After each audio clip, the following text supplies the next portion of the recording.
Blog Talk Radio.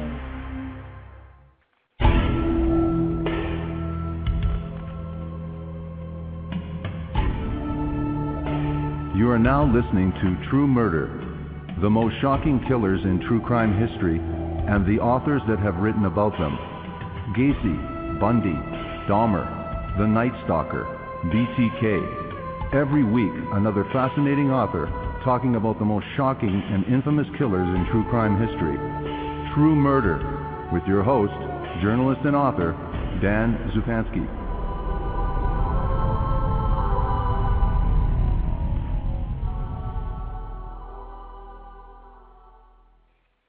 Good evening, this is your host, Dan Zupansky, for the program True Murder, the most shocking killers in true crime history, and the authors that have written about them. Beside New Mexico's Elephant Butte Lake stood a windowless trailer which owner David Parker Ray, 59, and his girlfriend Cynthia Hendy, 39, called the Toybox. A $100,000 homemade torture chamber. It was equipped with whips, chains, pulleys, straps, clamps, leg spreader bars, and surgical blades and saws. A camcorder stood next to the leather-padded torture table, set up to make snuff videos, while a ceiling-mounted video monitor allowed female victims to see every excruciating detail of the agonies inflicted on them by their captors. Never trust a chained captive was one of the rules David Ray kept posted as a reminder to himself and his followers. Its truth was proven on March 22, 1999, when, after surviving a 3-day torture orgy, Cyndi Vigil, 22, stabbed Hendy with an ice pick and escaped, clad only in a slave collar and padlocked chains. She told police that she'd been kidnapped, raped, and tortured by Ray and Hendy. A second victim, Angie Montano, 27, came forward to describe how she'd survived a similar ordeal less than a month before. Satanist Ray was the center of a web of Satanism, sex slavery, and murder. His disciple, drifter Roy Yancy, confessed to strangling to death Marie Parker, 22, while Ray took photos. Ray's daughter, Jessie, 31, was convicted of helping her father kidnap and torture Kelli Van Cleve, 22. Cynthia Hendy told authorities that Ray had killed 14 women. Police believe that he may have slain more than 60. My special guest this evening is the author of Slow Death, author Jim Fielder. Thank you very much for agreeing to this interview, and welcome to the program, Jim Fielder. It's good to be here. Thank you very much, Jim, for agreeing to this interview. Now, first off, I'm very interested. What made you want to write? This is your very first true crime book. So what made you want to write a book about this case? How did you come to write Slow Death? Well, I've been plugging away as a writer for 17 years. And about a year and a half before this happened, I interviewed Mary Letourneau, the child rapist teacher from the Seattle area. Some wouldn't call her a rapist, but anyway, I spent 6 months interviewing her in jail, and I was a little overconfident. Maybe after 17 years I deserved to be, but I thought I'd get a book deal to write about her, and she was pretty infamous back in 97 and 98. Well, that didn't turn out to be the case. I got turned down a couple of times, and they told me the same thing, and maybe some of the listeners can identify with this. They'd ask, you know, what was my last book, and I didn't have a last book, and then they'd hire somebody from their stable of writers to write about the subject. So anyway, I was just sitting around for a year waiting for things to happen. My wife and I were pretty anxious.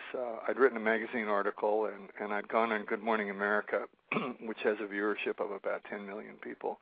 Sure. So I got some exposure on the Letourneau case, and I have to thank Mary. She was real open and gave me a lot of interesting information about her life. But it didn't go anywhere. So a year later, I was plugging away working for the tabloids. I was writing articles for the Globe and the Star, two tabloids here in America. And I had an editor that I really liked. He really was one of the best editors I've ever met in my life. And he called me one day a year later after the Letourneau thing fell apart, and he said, Jim, there's a guy in New Mexico, a serial killer, who's got a girlfriend from the Seattle area. And he said, I'm going to send you $10,000, and I want you to go up to Everett and Monroe and interview Hendy's relatives, her ex-husband, husbands, her children, anybody that knew her. So I took off and bought some great photographs, and I think I bought some interviews also. But I ended up meeting some down and out interesting people, and I wrote an article for the Star. But it was just like one bad luck story after another. I know this is kind of a long answer, but I think it's important. The kids at Columbine High School killed their classmates 17 days after I finished my article about David Parker Ray. So nobody was interested in Ray anymore. All of a sudden they were real interested in these high school kids. So I took, my information, and one day I had lunch. This is kind of critical, too. I had lunch with a guy who got the Letourneau deal, a terrific local true crime writer named Greg Olson. And I said, Greg, what do you think I should do with all this material I got on David Parker Ray and Cynthia Hendy, his girlfriend? And he said, why don't you send it to Kensington Publishing, Jim, and pitch a book deal? and I was anxious to write a book, or at least prove that I could write a book. And so I did, and I was real lucky.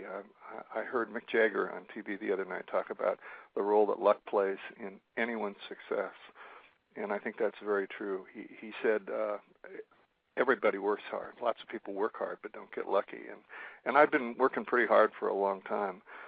But finally I got lucky. There was an editor at Kensington who thought my magazine piece on Letourneau was excellent, and asked me to put a proposal together on David Parker Ray. And I did not understand at the time what a nasty story this was going to be. And I don't regret that. I think David's story is one of the most horrific things you could ever read about in true crime. It's definitely kept people up at night.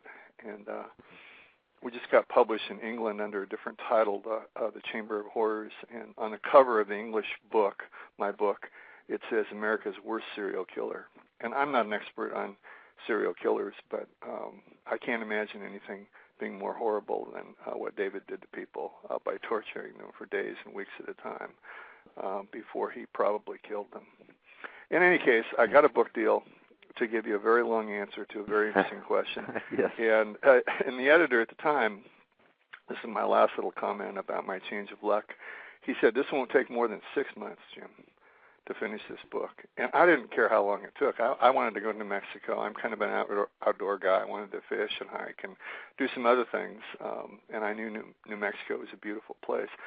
By the way, in case anybody's listening from that area, they pronounce the name of the lake Elephant Butte Lake. Okay. Thank you. Thank you. The one right next to Truth or Consequences. That's where David lived. But anyway, as it turned out, the book took almost 4 years to finish. But I don't regret a minute of it. It's still alive and well. 10 years after I got the book deal, which was in '99, longer than that actually. And because of the internet, there seems to be a heightened interest in this story. Yes, and I think as the true crime reader's appetite gets more and more sensationalistic, or they're looking for something more out of the ordinary, despite all the famous and infamous serial killers and their ghastly crimes, they're always looking for something else. And this is something that I hadn't known about, and I'm sure a lot of other people are catching up to this story, and that's why I think this is destined to be a real true crime classic. I've seen it around it for delivers. a few years, so. This story Yes. really delivers. Absolutely. So let's get to that delivering the goods here. First thing I wanted to do is to really set up, the story takes place, that you had mentioned, in a place called Truth or Consequences, and I thought that the background story on this, wasn't a story, the city was originally called Hot Springs. Give us a little bit of description of how big an area we're talking about. How big is this town? Why did it change its name? And what was it like? What's the makeup like? Is it a religious place? Is it a blue-collar place? What is the Truth or Consequences like? Describe that for us before we start. Well, I think it's probably changed over the years. At the time, David was arrested. It was a drug town, in my opinion. One of the local reporters told me that half of the 6,000 people were taking methamphetamines, and I don't know how you'd prove something like that, but I think that gives you an idea of what was going on there. It had a huge drug problem. Well, I suppose people who take drugs don't think it's a problem, but there are a lot of people who don't work there. And I think that's all changed a lot in the last 10 years, and I'll tell you more about that later. But back in about 1950, there was a radio show called Truth or Consequences, run by a guy named Ralph Edwards. And I'm old enough to remember that show, being on the radio when I was a little kid. And apparently he offered any town in America a special deal that he'd come and broadcast in their town if they changed their name to Truth or Consequences, which was the name of his radio show. And the people in Hot Springs voted to go ahead and do that. They were probably looking for a little promotion. The area where the town is located is stunningly beautiful. It's out in the desert next to the Black Range Mountains on one side, and the Valley of Death, as the Mexican people once called it, on the east side. It's full of beautiful sunsets. They get about 300 sunny days a year. I wouldn't mind living there, actually. If I hadn't written this book, maybe I'd move there. Right. Sure. But it's at the time this broke, there were some pretty nasty things going on in town. Nothing to compare with what David was doing. But he'd been there for several years, torturing people in this 8-by-25-foot trailer out in front of his house. And it's still hard for me to imagine that a lot of people in town didn't have some idea of what was going on. Okay, let's start with the way you've laid out your book is very, very interesting. And again, if you're going to have a book that really compels people to read the story, this is, I think, the way to do it. So of course, you don't have to put it in chronological order. And I wanted to ask you why. You start with a prologue to your book, which isn't unusual in itself, but you include certain information in the very beginning of your book. Now, I wanted to ask you, what is included in the prologue, and why did you feel it best to put it where you did? Why are you introducing that information? There are a couple of really interesting facts that come out in the prologue. Let me just read one little section. This is the first thing you read in the book. Yes. This is a police search warrant from April 13th, 1999. And you have to remember that the description of this video that you're going to hear from this police warrant, I never saw a video showing any of this at all. But I did see the hard copy from the police. Listen to this. The black mask in the storage shed, David's storage shed that they were searching, appears from the description given to be the mask or similar mask which David Ray has been observed wearing in videotapes which were seized from his residence and which were viewed by officers pursuant to previous search warrants. Well, I've always felt that there were videos that nobody's ever seen. I'm not even sure if Jim Yance, the prosecutor, saw this video. But I've always felt that the FBI had more material that they didn't release. So a lot of law enforcement people were worried that if the public got too much information about David Ray, it would incite a lot of violent behavior. Wow. So that's one thing, that search warrant, which remains mysterious to me because there's only one video of David that anybody has ever seen, anybody from the outside world like me or people who went to the two trials, and that's a 6-minute videotape, and David's definitely not wearing a black mask. The second part of the prologue deals with an FBI agent and a decision by the FBI, which I personally thought was really a bad one. A woman named, well, I won't really describe her by name. Her family's probably suffered enough, and if people read the book, they'll get it anyway. But a 36-year-old woman was hired by the FBI, one of their agents, to go into David's torture chamber, which had $100,000 worth of equipment in it. It had a gynecological table that he strapped women down to. It had television sets that forced them to watch their bodies being tortured by David. There was an 18-inch dildo with a motor with a high and low and medium speed. Indescribable stuff. Some of it he made, some of it he bought in legal stores. But the FBI decided to send a woman in to make drawings of what this place looked like. And maybe I'm just an old-fashioned macho guy, but I wouldn't send a woman in to view this stuff at all. Even though a lot of women read this book, there's a big difference between reading about this stuff and seeing it. And, sure. And I've seen a lot of the pictures of what it looked like inside, so I know quite a bit about that. And I've also seen David's drawings, which are really monstrous torture drawings. But what happened was Russ went in, and she did her job for several days, and then she drove to Albuquerque. I guess I did mention her by name, but she drove to Albuquerque and reported to her boss, and then went back to El Paso and shot and killed herself. Yeah, it's incredible. It struck me as really interesting when the story was all over that if David hadn't been captured, she might have still been alive. Sure. True crime has a lot of really strange twists, and that might not have been one that people would have thought about before. And I didn't think about it for a long time either.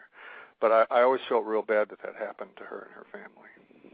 Certainly, and it really is a testament that, you know, we see all kinds of programs where these police are eager, they love their job, where, you know, it affects them. But this is the real story where somebody's so affected they kill themselves.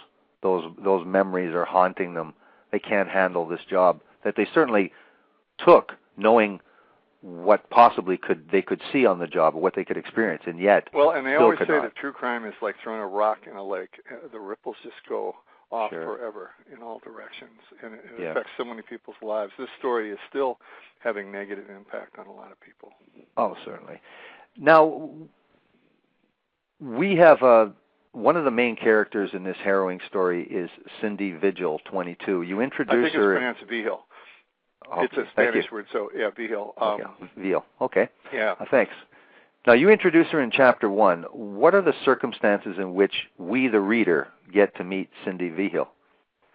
Well, Cyndi Vigil, when she was in her early 20s, I think it's fair for me to say this because I've spent a lot of time talking to her, but she made some bad decisions about her life. And she was working as a hooker out on Central Avenue in Albuquerque. And she got lured by David and his girlfriend one day into the back of their little mobile home trailer.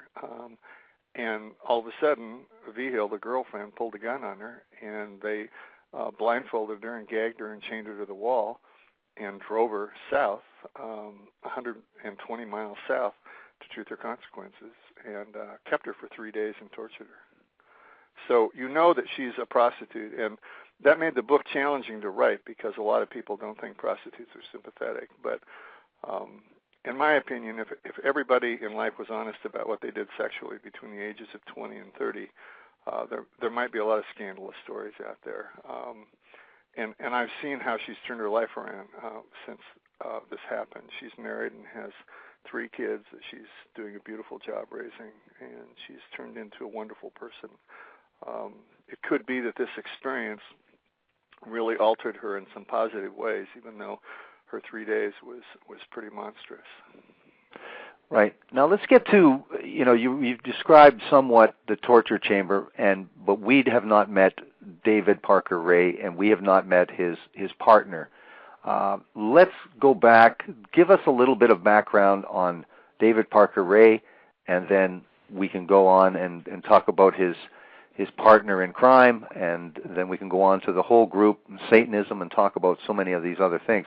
Tell us about the main subject of this book, the very charismatic, I would say, but the subject of this book, David Parker Ray. Tell us a little bit about him. Well, I think a lot of us have met people like David. He was tall and shy and kept to himself a lot. He was an ace mechanic. Some people that worked with him said he was the best car mechanic they'd ever met. So he was good with his hands, and he was good with details. He grew up way out in the country, far away from every major city, a pretty lonely kid in a lot of respects. In fact, the way he got his name is pretty interesting. He had 2 uncles, one whose name was David, and long before he was born, his uncle David was shot and killed by his brother in an accidental shooting, and his grandma decided that's where his name would come from. And he wasn't real fond of his grandma, at least not from what he told me anyway. And he said by the time I was 12, 13 years old, I had explosives, I was blowing up stumps, and he claims in his journals and his own writings that by the time he was 15 or 16, he had broken beer bottles that he was using to torture girls with. So he was into this stuff for a long time. Most criminals get caught after 10 or 15 years. David was a criminal for at least 40 years. He opened up to the FBI. He did a 300-page interview with the FBI, but I don't know if they forgot to tell him that he had the right to an attorney or not. But unfortunately, that terrific interview, which I've read about half of, was not allowed in court because he wasn't told what his rights were. But I think they were trying to get him to open up and tell them as much as possible. And he basically manipulated almost everybody he ever came in contact with, which means that he was highly intelligent. One FBI agent told me that they considered David Ray one of the 5 most intelligent criminals they had studied in 92 years of being in the business. But he hung out with his friends. He had a little satanic group of about 4 or 5 people that we know of in town who helped him torture people. One of the fascinating parts of this story is that they've never found a body. And if you ever go to southern New Mexico, it's covered with old mines. It's covered with caves. There are thousands of places where you could lower dead bodies down underground. Jim Janssen and I used to talk about how there must have been a Last Supper scene like the one in the Bible underground with women's bodies propped up around a table. David was a splunker, and a lot of people may not know that word, but he had a license from California that where they had taught him how to crawl down in the caves, rappel down in the caves with ropes. So he could have easily lowered some of those bodies in the caves. But so far, as of 2010, they haven't found a body. I think someday down the road, long after many of us are gone, they'll find some bodies. But he was convicted on several other atrocities other than murder. Now, his partner, it was Cynthia Hendy. Now, tell us a little bit about her background, and tell us about how David Ray and Cynthia Hendy actually met before we get into the rest of it. Well, first of all, a lot of people in this story were abused real badly as children, sexually abused, physically abused, emotionally abused. And that's not an excuse, because a lot of people who grow up with that kind of environment, Louis Armstrong is a good example. I think his mother was a streetwalker. But a lot of people who grow up in difficult situations manage to make good choices for themselves. But, boy, I'll tell you, after the research that I did, the whole book could be a testament to the evils that child abuse visits on those individual people and on society in general. Vigil grew up in a pretty horrendous home. Just to give you an example, one little example, when she was 11, she told her mom that her stepfather was sexually molesting her, and her mom didn't believe her and kicked her out of the house. And I could tell you stories about a lot of the people in this case, good guys and bad guys who grew up in real difficult homes. But Vigil was married several times and was real sexually active. She was small but really strong. One of her friends said that at 110 pounds she could beat up a 220-pound woman in a bar. So she was a tough cookie, and she and her boyfriend got involved in some theft problems and some drug problems out by Monroe, and they escaped Washington State, escaped the authorities. I think it was about 1997, 2 years before David was arrested. And he met her one day. He was working for the Park Service, and he met her out on work release, I think, and they struck up a relationship right away. He'd been living there a long time. He'd been married 3 times, and he'd been by himself for quite a while. And he'd been doing a lot of kidnapping during that period. We have records that he kept from those 3 years prior to 97, and he was real active at that time. But Hendy, she said something that I'll never forget. One of her friends indicated that she had come over and talked to him about some of the girls they were kidnapping, and Hendy told this guy in town one time, she said, "I'd like to take the breath out of one." And I thought that was a very chilling thing to say about murder, but she was definitely part of it. She was sentenced to 36 years In New Mexico, you only do half the time. So she's done about 10 so far. She has 8 more to go. And she wrote me a letter last year. She apparently is interested in writing a book and asked me if I'd be willing to help her, which I'm not willing to do. But if she would ever tell the truth, the whole truth, instead of just part of the truth, her story would be very interesting. She claims that David told her that he killed at least 14 people, and that he described to her how he sank some of them in the lake and buried some of them out in the desert. Now, we talk about Cyndi Vigil, 22, and in Chapter 1, like I asked you, what are the circumstances where we do meet her? And so tell us what happens on that fateful day, and how does it then lead to the arrests of David Ray and Cynthia Hendy? Tell us about this one incredible day that I talked about where she was running in the trailer court. It was March 22nd, 1999, and David went to work that day. He put on his little ranger uniform that he had to wear and went to work repairing vehicles for Elephant Butte State Park, which was a few miles down the road. And they had Vigil in captivity now for almost 3 days. She'd been in the house and they'd been torturing her. They had her chained to the wall. They had a pit bull dog collar around her neck. She's a small woman, maybe 5'1", 5'2", and they had about a 5-foot chain chaining her naked body to the wall in the living room. And on that afternoon, David was at work. His girlfriend, there are 2 Cyndis here, so it does get a little confusing. We'll just call them Vigil and Hendy, Vigil being the victim, the girl from Albuquerque that they kidnapped, and Hendy being the girlfriend.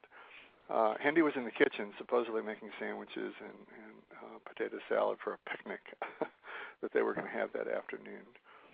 And during that period of time, the victim saw a ring of keys, just like you see on a television show, laying on a table about 4 or 5 feet away. And she stuck her foot out and pulled the table over next to her, just like any smart person would do.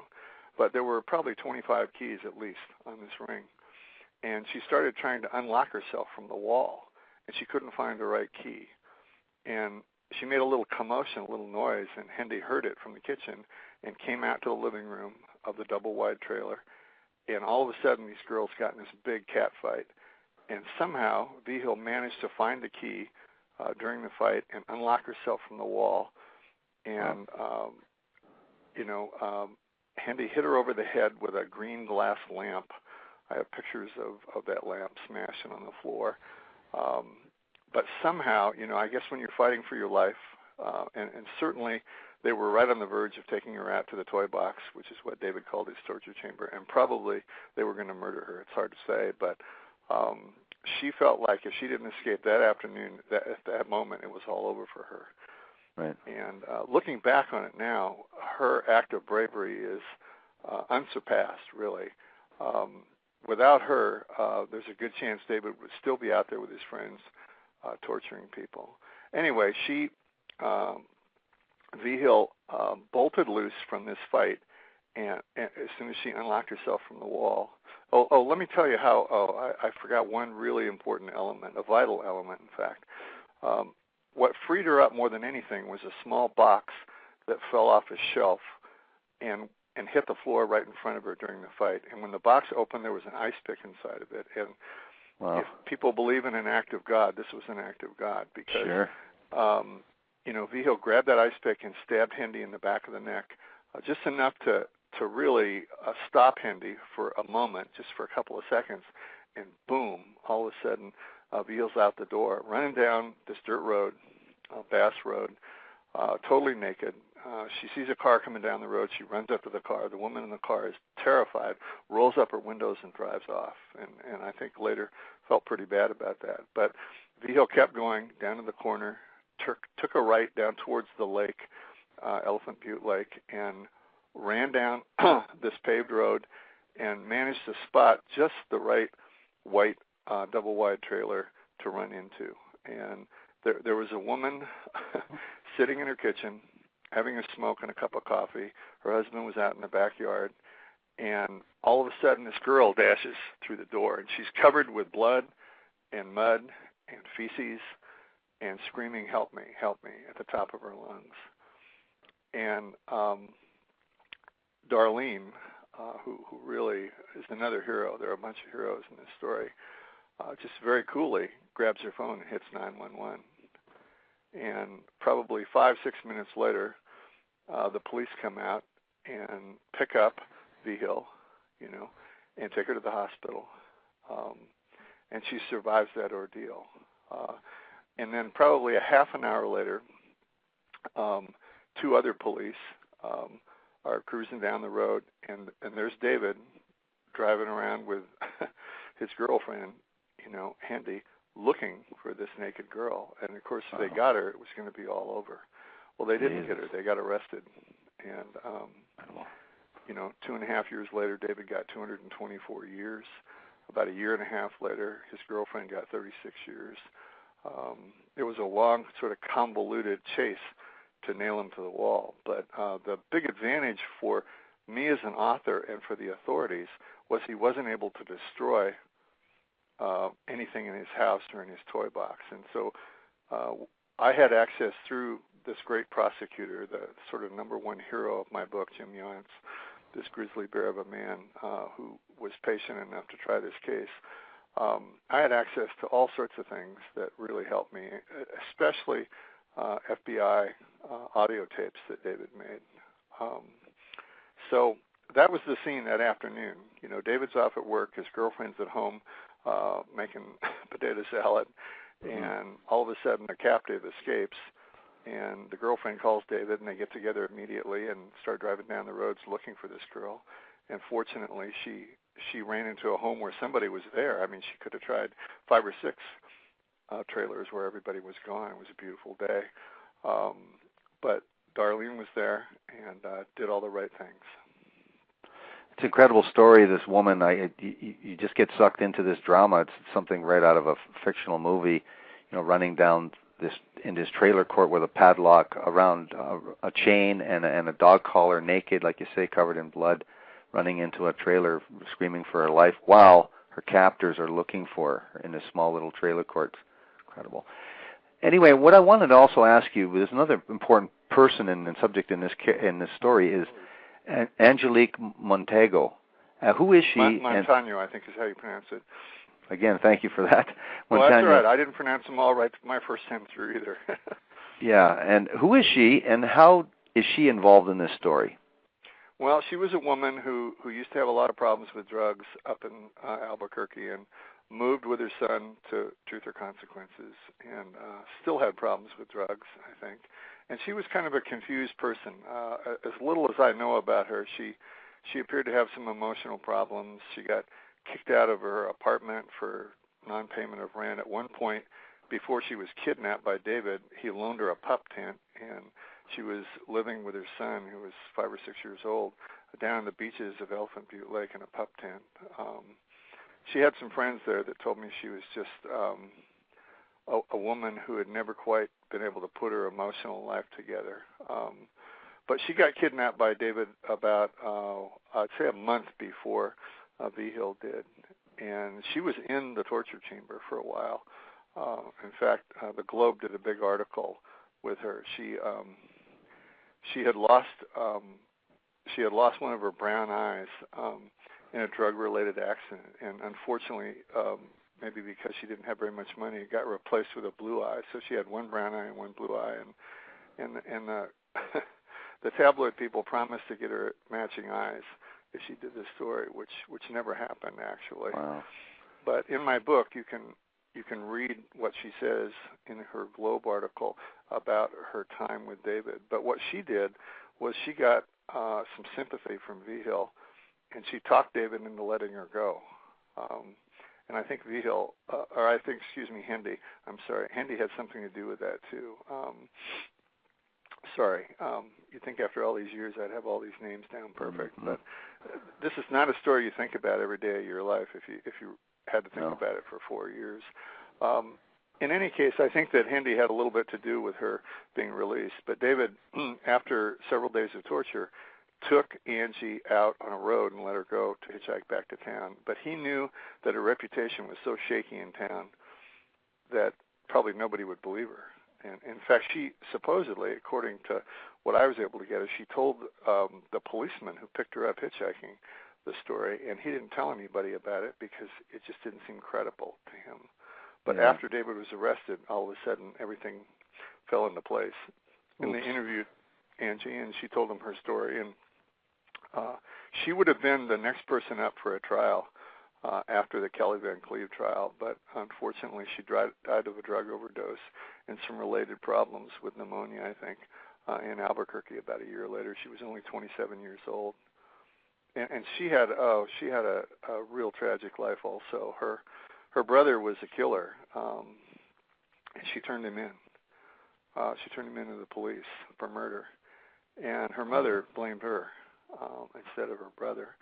And never really forgave her for doing that. So, like a lot of abused human beings, I think they make a lot of efforts to resurrect their lives. But when you have to start working that hard at it when you're only 10, 12, 14 years old, sometimes it's pretty tough to get away from trouble. Yeah, it's hard to overcome that amount of adversity. Sure. Yes, it is. It really is. Yeah, it's a tragic story. This is, like you say, there's a very ripple effect. How many people were fatally affected here? You know, there's lucky there's any even bright spots in the book here. It's such a devastating story. And some people believe that David was evil in a biblical kind of sense, and that he still has control over our lives. I don't happen to believe that. I mean, I can tell you some real bad luck stories that a lot of us have run into since we met David, but I don't think it has anything to do with him. I think it's just random bad luck. It's no curse. Now, this book talks about Satanism, and a lot of, you could see programs, and there's been books where there is talk of Satanism, but I think this is one of the few books that I've ever read, including the Manson stories, that there really seems to be some real credible Satanism going on here. He had this little group, and I mean, the evil that's contained here, that some of the stuff that's in this guy's mind and on these tapes certainly is that. Tell us a little bit about the Satanism, and if you don't mind, if you can do this, can you read some of this transcribed or describe what is in these excerpts from this transcribed videotape? I'll thumb through here and find one in a second. Just a quick little warning. My phone is pretty old. I'm not a big technology person, and I've had my phone for about, 10, 12 years. But there's a small beeping sound that I can probably hear at my end and you can't hear at your end. And I've heard it before, and usually there's not a problem with that. But if for some reason my phone bombs out on you, it looks like we've got about 15 or 20 minutes to go. Yeah. I'm going to try to get as much information in there as I can. Okay, let me grab the book here. And I mean, Satanism is hard for a lot of people to buy. They Sure. just don't. They just aren't into it. But David had the capes and the robes and the worship ceremonies that he put people through. He made 7 of these. I was told there were 6, but I think there were 7. 7 of these audio tapes where he actually created a tape recording that he could play for victims while they were tied up on the couch. And, all of a sudden, instead of him telling you what he was going to do to you, he turned on his tape recorder and you listened to him. And when you hear a guy with an Oklahoma, Texas accent say, "Hello there, bitch," in the first tape, those 3 words alone are really shocking. Mm-hmm. And then he goes on to describe what he's going to do. And there's one tape where he talks about how he's going to bring in the German Shepherds. He's going to rub musk oil on the woman's vagina and bring in horny dogs and let the dogs screw the women. Those are his terms. And I'm sure he did that, there are descriptions of that from at least one of the 3 victims. But he talks about how he's going to tie him up and basically torture him in lots of ways. And I'm going to give you a couple of specific examples. There's one tape where you can hear a woman crying in the background, and you can hear other people talking in the other room. So I imagine they were torturing a young woman. And he goes in to quiet him down, to quiet his followers down. He tells the tape recorder, the next audience, I got to go in there and shut these guys up. And then he comes back and he laughs, and he describes what they're doing to this woman. And what they're doing is they're putting out their cigarette butts on her breast. So, when I got my hands on the tapes, I read all 175 pages of the FBI audio tapes, single-spaced, incredible stuff. And I didn't want the book to just be a study in horror. It operates on a lot of different levels, but I felt like the tapes really got people in David's head so they'd know a little bit more about what he was all about. And sure. So I picked out 5 of them, and probably out of the 175 pages, I interspersed the tapes in 5 different places and probably didn't cover more than maybe 15 or 16 pages out of the 175. But let me just see if I can. I don't have my book open to an exact spot, but I think I can probably find one quick enough. Hang on for a second. Sure. Oh, here we go. I used to have all these pages memorized a long time ago. Okay.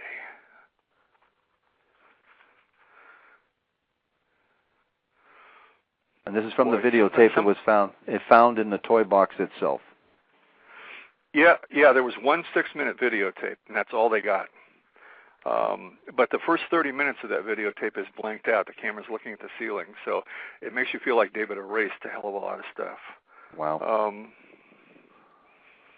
Okay, I'm still thumbing through here a little bit. I've gotten to the section of the FBI. Okay, I'm just gonna. I don't want to read too much, but I'll just read you a little bit here. This is the middle of.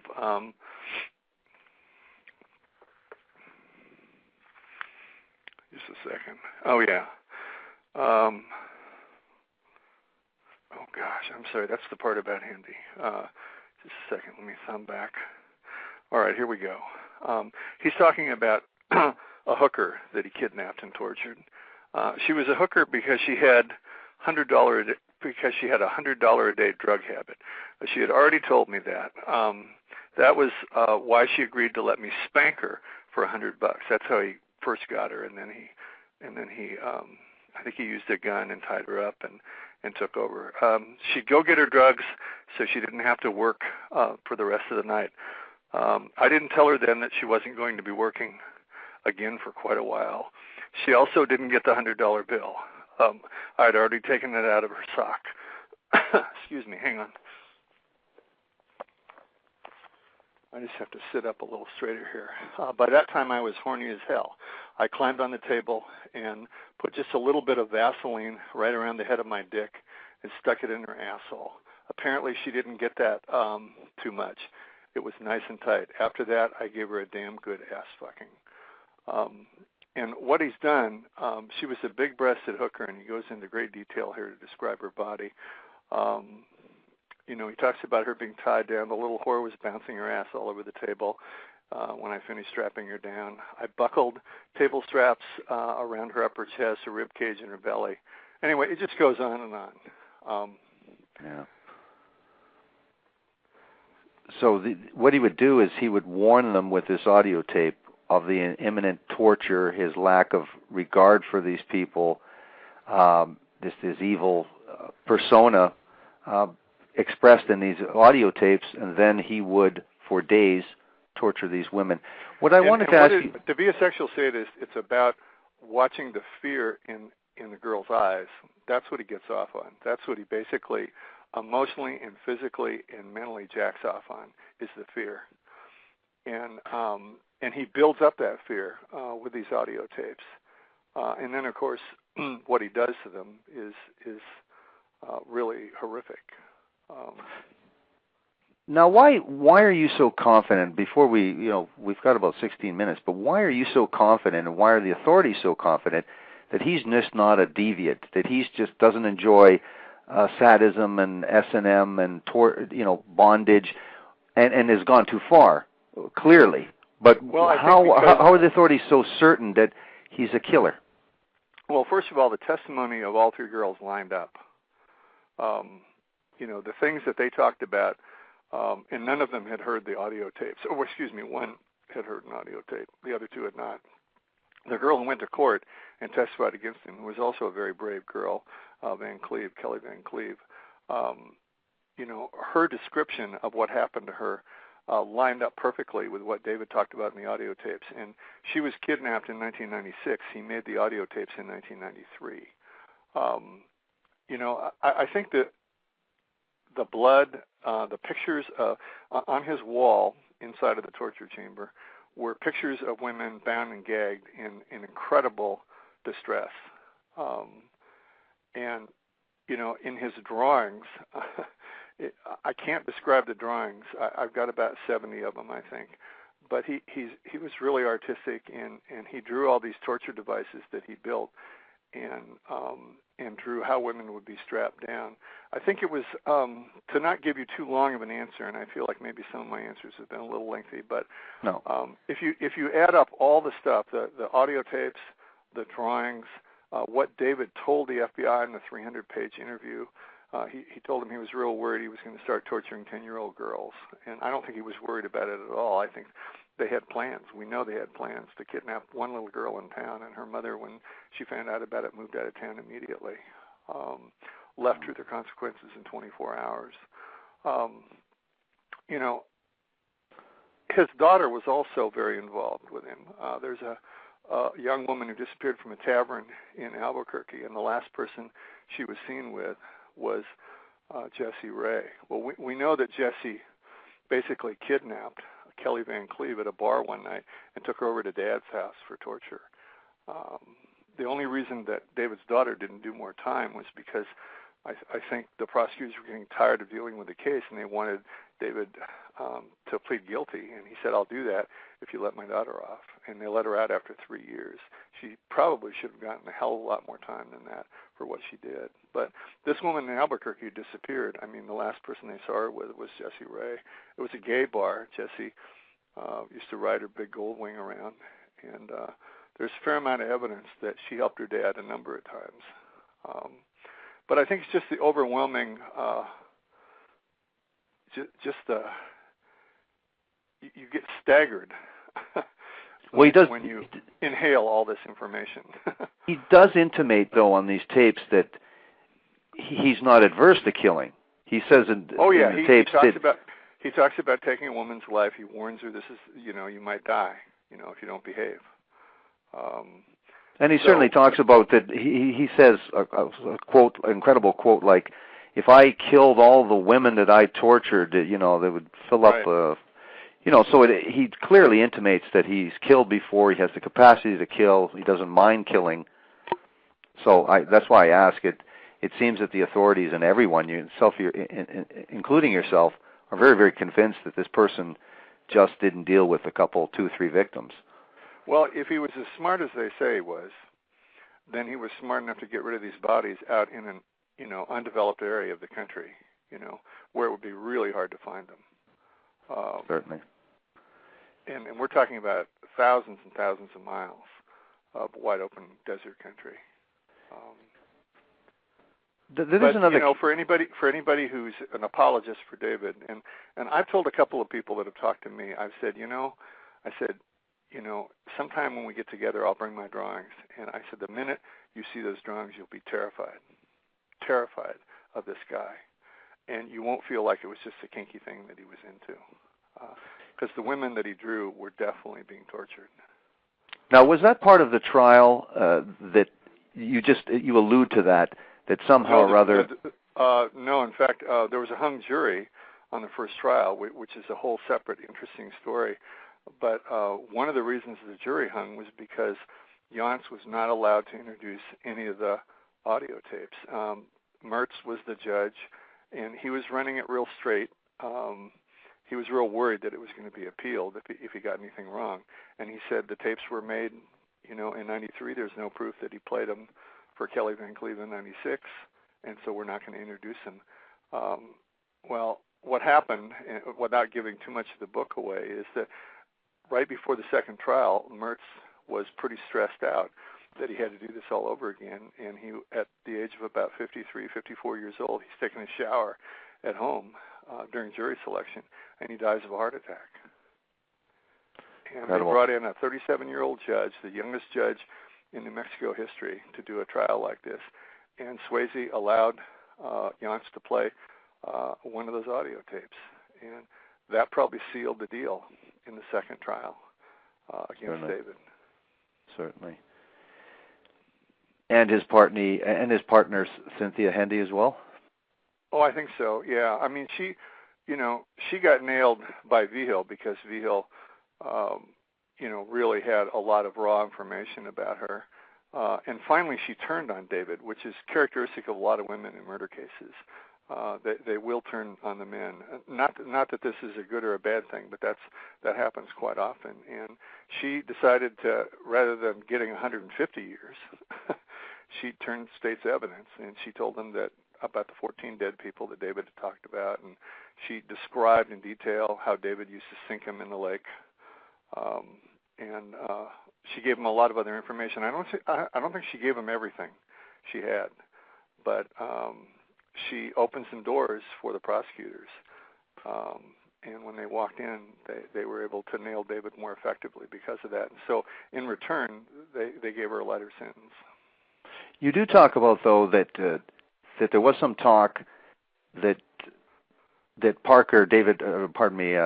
David Ray had said to her, his partner in crime, do whatever it takes to help yourself, and that she had originally pleaded guilty and then wanted to change her plea.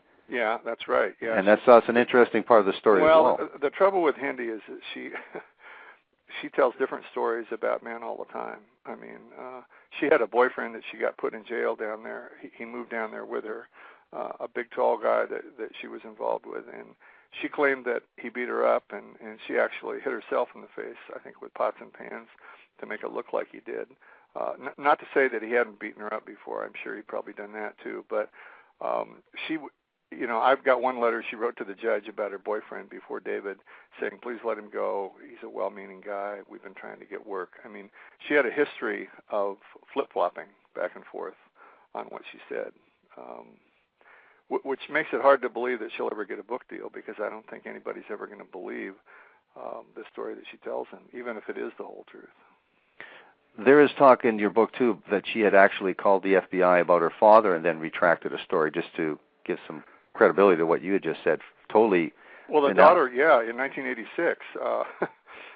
There's so many subplots going on in this story, which for me as an author really made it a great book to write. It's I'm not comparing myself to Stephen King, but if you could imagine Stephen King writing the scariest damn book on the face of the planet, this would be the book. This would be the story. It's a horror novel is what it is. That's the way it turned out, even though it's all true.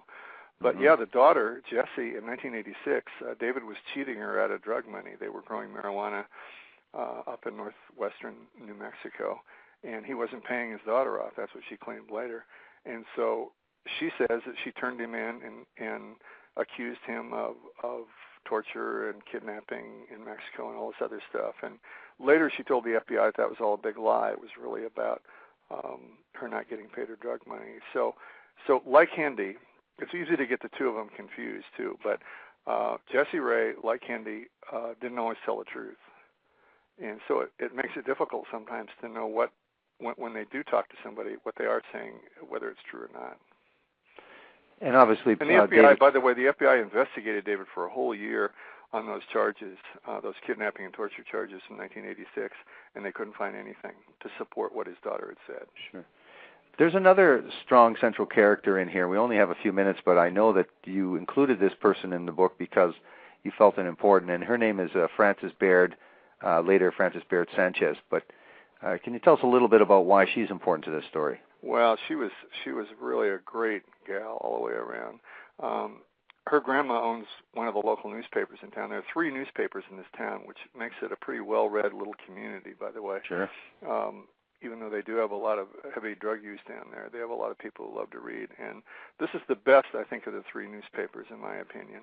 And when the story broke, her grandma put her on the case. She was only 17 years old, Frances was. And she followed the case religiously for about a year and a half and wrote 3 award-winning stories. They won AP awards, actually. She's a great researcher.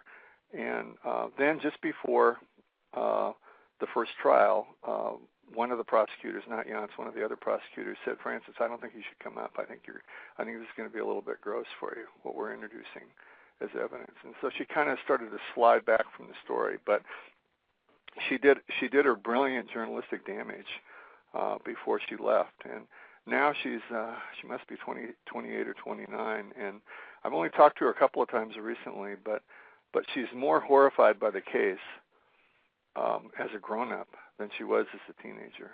She was a fearless reporter. And the two heroes in my book are the 47-year-old prosecutor, Jim Yancy, who's resurrecting his career after being pushed out in Albuquerque, and that's a whole great story, too. And then the 17-year-old reporter who takes on one of the nastiest cases you could ever imagine. And Francis wasn't abused as a child. A lot of women who read books like this are women who are trying to still untangle their own personal lives with their parents and what happened to them as kids. And they read a lot of these books. I've met a lot of them at book signings. I met a woman at one book signing who actually murdered her husband and got away with it because he beat her up and did her so much harm. And she asked me how charming David was because her husband was real charming too. But I think the story is about evil. I mean, and I'm not a religious person, but I remember growing up in a First Free Methodist church where they talked about this kind of stuff. And I didn't buy into it growing up throughout my life. And I don't know if I'm buying into it now, but I think David was way more than just a psychopath. He was pure evil in the sense of having a large dose of the devil in his personality. Now, we've got about 3 minutes left, so we can talk about a few things. Also, just wanted to ask you, there's another character named Dennis Roy Yancy that got sucked into the Satanism and was also charged for murder in this, too. We'll just leave that for the reader to discover for themselves in your incredible book. Yancy gets out this year, by the way. He did his 10 years. And he's the only one associated with murder. He murdered a woman named Marie Parker under David's tutelage, he claimed. But they gave him 20 years, and he did his 10. And he might be out right now. I don't know. It'll be real interesting if he starts talking again what he has to say. Now, David Parker Ray will never be released from prison. No, he died in prison. He died in prison. Yeah, he was sentenced to 224 years, about 8 days after the 9/11 explosions. I think it was the 18th or the 19th of September. And he died the following May of a massive heart attack down in Hobbs, New Mexico. They had just transferred him to another prison. And his last attorney, Lee McMillian, thinks that David did it to himself. And killed himself, gave himself a heart attack. How would he have done that? Well, David put on a display once. He said, "Watch me," and he lowered his blood pressure by 2/3. And this lawyer watched David turn white all over. Jeez. With just willpower. Yeah, sounds evil. But David had a history of congestive heart failure too, so you can chalk it up to magical thinking if you want to, or whatever you want to call it. And he wasn't a young man. A combination. Yeah, he was like 59 years old, or 61 by then. Yeah. Okay, we've just got a little bit of time. This was your first true crime book. What else have you done since then? And just tell us about any new projects you're working on, and any other books that listeners that might be interested would like to go and investigate and check out. Well, I got a job as a sixth grade teacher, which was a miracle. It was kind of an accident, but I ended up teaching math and science to these beautiful 11-year-old children for 6 years. And that was the flip side of David Parker Ray, to be around innocence and beauty and laughter and all the things that I had not had a chance to enjoy to a very large degree. So I did that for 6 years, but now I'm working on a novel about a guy from Tennessee who his wife gets kidnapped in 1949, and he comes to Texas to hunt down the killer, and he ends up shooting the wrong man. He shoots the twin brother of the real killer. And have you got a working title for that? No, I just call it 1949. But I think it's a good story. I think making a big, huge mistake in your life that you can't reverse, and then, of course, in this case, being tracked down by the evil twin brother and the police. I don't know. It'll be fun to write. Yeah, it sounds interesting. So how did this, you've sort of alluded to it, how did this in the end, just to wrap up, how did this affect you writing this book? What would you say in the end? Was it positive? Was it negative? What was the experience? Well, my wife and I split up 6 months later, and the book definitely played a role in that. I'm not saying it was the biggest reason, but her therapist told her that only a sick person could write a sick story like this, which was BS as far as I was concerned. But sure. And I lost that relationship with my wife and my stepdaughter, which meant a lot to me. They were both real supportive. I've spent most of my life since then with my cat, reading good books. I'm reading a book on the Little Bighorn right now. I love to read. And I keep a journal all the time, so I have kept up as a writer, but I haven't produced anything since then. Maybe David took it all out of me. I have friends who think that's true, but I don't think the book damaged me in any ways at all. I think I was very fortunate to have a great editor, Michael Hamilton, my last editor, Kensington, give me a lot of support on the book. And it sold nearly 150,000 copies. So I know that I wrote it pure. I wrote it the way I wanted to write it. And I think it'll be around long after I am. Yes, I think you did a great job in this book. It's an incredible read. Slow Death, Jim Fielder, the sickest serial torture killer ever. I mean, never mind the Southwest. I agree that. This is one of the sickest serial killers ever. And an incredible book, incredible story. And thank you very much for agreeing to this interview, Jim. And I want to thank you again for coming on the program. Having me on. Well, thank you, Jim. And you have a good evening. I'm going to wrap up the show now. Thank you very much, and have yourself a good evening. All right. Take care, Dan. Thank you. Thank you. You've been listening to the program True Murder, the most shocking killers in true crime history, and the authors that have written about them.